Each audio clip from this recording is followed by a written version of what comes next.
Salut Tiffle, salut les affaires, on se retrouve pour une nouvelle vidéo Lego Magazine, aujourd'hui magazine Lego Marvel Avengers du mois d'octobre 2024 et encore vous arrêtez avec la mini-figurine.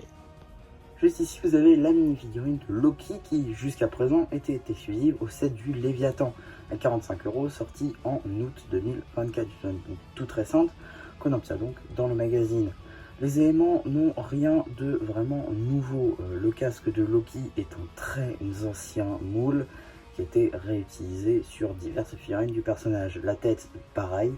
Par contre, le réel nouveau moule, eh bien, c'est la cape, comme ceci, qui a eu le droit à déjà diverses variantes, notamment en Earth Blue, en noir ainsi qu'en rouge. Ce qui est du torse et des jambes, on l'a déjà vu dans le set de l'Hélicarrier, n'importe quoi, du Quinjet ainsi que dans la tour Avengers.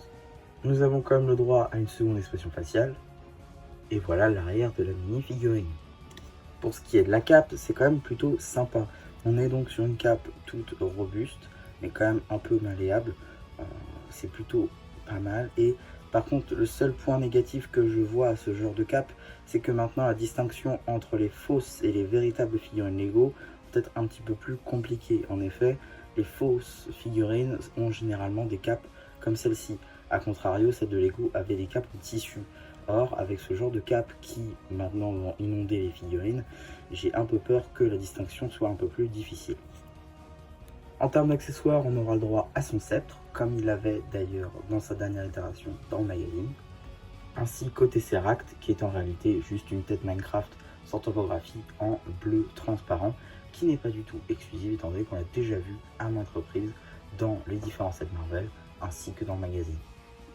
Donc voilà, donc on fait le tour des diverses surprises, on va pouvoir regarder tout de suite le paperback avec donc juste ici le paperback concernant la figurine de Loki, avec donc ici une image à l'échelle, une petite illustration du personnage, le nom, ainsi que d'où il vient effectivement l'Infinity Saga, le nombre de pièces, je ne l'ai pas dit, l'échelle, ainsi que donc le numéro d'item qui vous permettra de le rajouter à votre collection Brickset ou alors d'obtenir les informations, les instructions sur le site de Blue Ocean. Juste ici, on est donc sur un format classique de magazine au prix public de 6,99 € avec tout d'abord une petite publicité pour le magazine Jago Legacy avec les deux premiers numéros qui avaient le droit à une boîte en métal. Ces deux numéros là seront évidemment disponibles sur la chaîne, sont déjà disponibles sur la chaîne, les BD peut-être pas. Ensuite donc le sommaire effectivement, ainsi qu'une petite double page concernant le personnage de Loki. On a ensuite une petite double page là encore avec les jeux entre les Avengers ainsi que Doom, donc ça c'est plutôt cool. On a ensuite une page avec Ant-Man, oui, donc le personnage d'Ant-Man classique, ainsi que une petite publicité pour Lego Friends ainsi que les sets de la ferme. On a donc juste ici la première partie de la BD qui sera donc effectivement disponible sur la chaîne. Tac. Juste là, suite de cette même BD toujours. Ensuite, on coupe pour avoir un petit dossier sur Nick Fury, ainsi qu'un petit poster avec Dormammu. Un autre poster avec les Avengers. Et suite du poster avec Dormammu. Nous avons ensuite une petite publicité pour le Blue Ocean Store qui aura vraiment besoin d'une petite refonte parce que franchement ça date un petit peu les numéros qui sont présentés ici. On a un petit jeu entre les Avengers ainsi que leurs méchants préférés, dont normalement Hulk Rouge, Doom, le méchant de Black Panther 1, Abomination et Thanos. J'ai oublié son nom. Bref. Suite de la BD.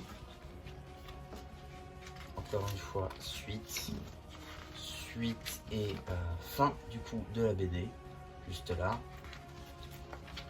On a ensuite une petite page où on peut créer notre propre BD, ça c'est plutôt sympa. On a ensuite encore des petits jeux entre les humains du groupe. En termes de publicité, maintenant on aurait justement une petite publicité pour le magazine Lego Minecraft qui est d'ores et déjà disponible sur la chaîne, ainsi que pour le magazine Lego Star Wars qui lui devrait arriver ou alors est déjà arrivé. Je sais pas encore comment est-ce que je vais arranger ça. Et donc, qu'est-ce qu'on a dans le prochain magazine Lego Marvel Spider-Man du coup, parce que je le rappelle, on fait un Avengers, un Spider-Man, un Avengers, un Spider-Man. Et donc, qu'est-ce qu'on a dans le prochain? Eh bien, c'est très intéressant puisque nous avons tout simplement la figurine du bouffon vert. Vous allez me dire encore, parce que moi je vais vous répondre, Venomisé. Et ça, c'est très intéressant. Pourquoi? Parce que si, comme moi, vous vouliez avoir toute la collection des figurines Venomisées, mais que vous vouliez pas acheter la petite voiture qui est toute moche à 30 €, eh bien ce magazine est une bénédiction. Pourquoi? Parce que cette figurine était la seule figurine exclusive du set et c'est celle-là que je voulais. Et parfait, elle est dans le magazine. Donc finalement je me retrouve à pas l'avoir pour si cher que ça, étant donné que je prends tous les magazines dans tous les cas. Donc ça me fait pas quelque chose en plus à acheter. Donc moi ça me va très bien. Et puis c'est 41 pièces, c'est plutôt cool avec un planeur, avec pas mal de petites très intéressantes, notamment des petits triangles comme ceci en sangrine. Pareil, des petits lance-stone nouvelle génération, ça c'est très sympa et j'ai très hâte de voir ça, ça arrive donc le mois prochain, donc c'est parfait. Et donc voilà un petit peu pour ma vidéo sur ce magazine, j'espère qu'elle vous aura plu. Surtout n'hésitez pas à venir sur mes pensées, moi je fais un post commentaire, liker ce post ainsi que cette vidéo, à vous abonner. Et voilà, bah du coup, c'était un peu qui vous dit bye bye.